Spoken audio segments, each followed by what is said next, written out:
When you think about New York City, you think about steaks.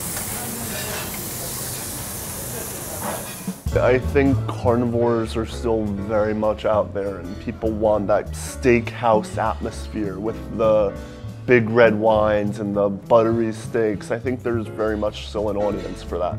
So we've been so successful, they keep coming back for more and more, so we keep giving them the best.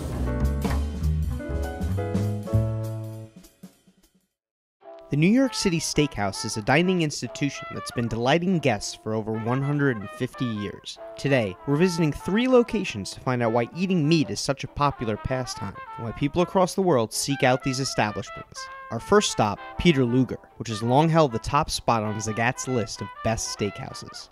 I think a traditional New York steakhouse really strives to make the best possible steak they can without many frills. We're only buying USDA Prime, which is the best meat you can buy. Within that meat, we go through each piece and really kind of look for certain attributes of the meat that we think will make a great Peter Luger steak. Let's say you order your steak medium rare, they'll sear it to about rare. They'll cut it, which kind of goes against the grain of classic steak preparation because you're always supposed to let it rest. They'll put it into the platter and they'll cook it to order. So these guys are constantly checking to make sure that if I requested this steak medium rare or medium, how are they making sure that it's by the naked eye? It's by repetition, practice, the way it looks. I mean, it's a time-tested formula at this point. Medium rare is probably 7-8 minutes. The restaurant focuses on quality, not quantity, and its menu remains relatively unchanged despite trends in the modern steakhouse scene. You won't find cauliflower steak as an option here. We've never really had a multitude of selection of different cuts. We have the porterhouse, which is the T-bone, and you have the filet here and the sirloin here. We have a ribeye, and we have a single steak, which is a sirloin. Those are the only real steaks we offer.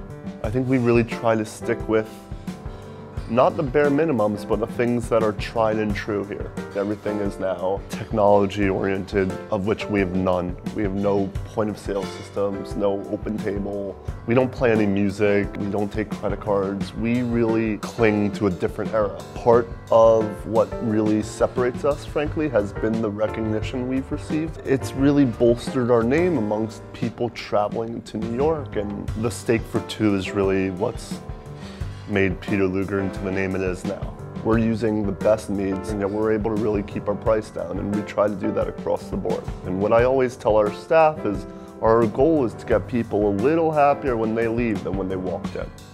So this is a USDA Prime porterhouse steak for 2. 3 people would probably enjoy it. I'm 1 person. I'm going to do my best to plow through this. A great steak should just be a little bit of salt, a little bit of spice, and a lot of meat.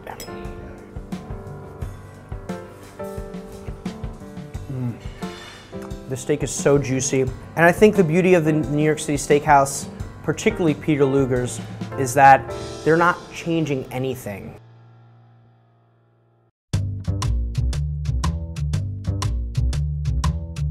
At Delmonico's, menu items come with a complimentary side of history. The restaurant, which traces its origins to 1827, helped popularize the idea of a meat-focused menu among other cuisines.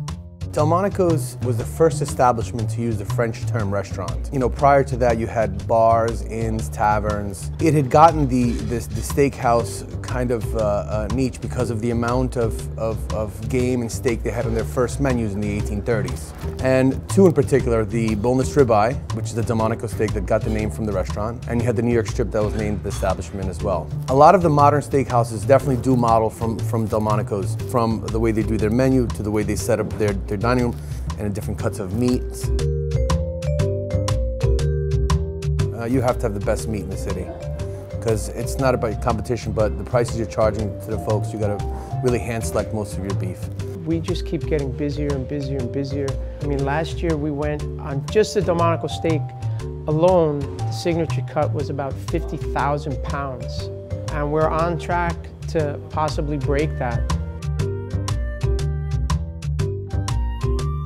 You have the Delmonico steak that's been on the menu for about 180 years. Yeah, It hasn't gotten anywhere, so it's still, and it's in every butcher shop and supermarket across the United States, including all restaurants. Our neighboring restaurants have the Delmonico's ribeye on their menu. So this in front of me is the Delmonico's cut. You can see it's quite different from the porterhouse for two we had earlier, Peter Luger. This comes topped off with crisp onion rings, which I love. I love that little bit of onion flavor and texture. And for my money's worth, onions and steak are better than spaghetti and meatballs. She cuts right off. Perfect color.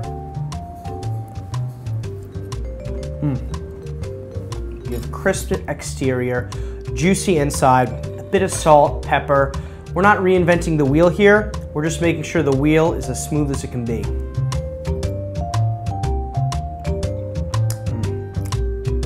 The thing I find so interesting about Delmonico steak is that who knew this would take off? Out of all the 200 menu items, the fact that this was one of them and this is the one that carried through all those years, it's amazing. Our final stop for the day was Benjamin's Steakhouse, a carnivore's castle in Midtown that's dedicated to dry aging its steaks and maintaining an energetic vibe for its hungry clientele. I believe classic steakhouse starts from beautiful steaks. You really need to have a porterhouse steak, ribeye, and then the classic seating on the main dining room. Classic also stays simple. You don't want to go too much in the menu. You know, things pretty simple and pretty straightforward. So as you have most of the steaks, chops, and maybe some seafood and great side dishes.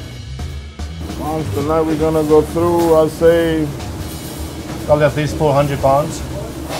easy, easy. You don't need any marinade because the reason steak is so great is we hand-picked it every week to our vendors, and then we age it for at least 28 to 35 days. All we need is salt, kosher salt. That's all we need for this. Grill it, put on the platter, nice and sizzling, customer love it. I mean, definitely steaks always have salt, right? All the steaks I've ever had have some component of salt.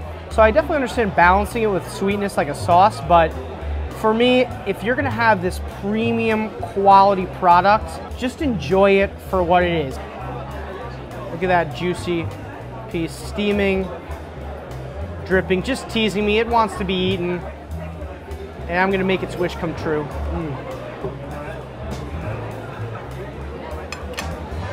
New Yorkers are carnivores.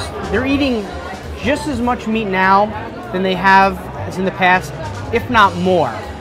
With steakhouses old and new thriving in a city with endless dining options, it's easy to see New Yorkers' love affair with juicy cuts of beef isn't going away anytime soon.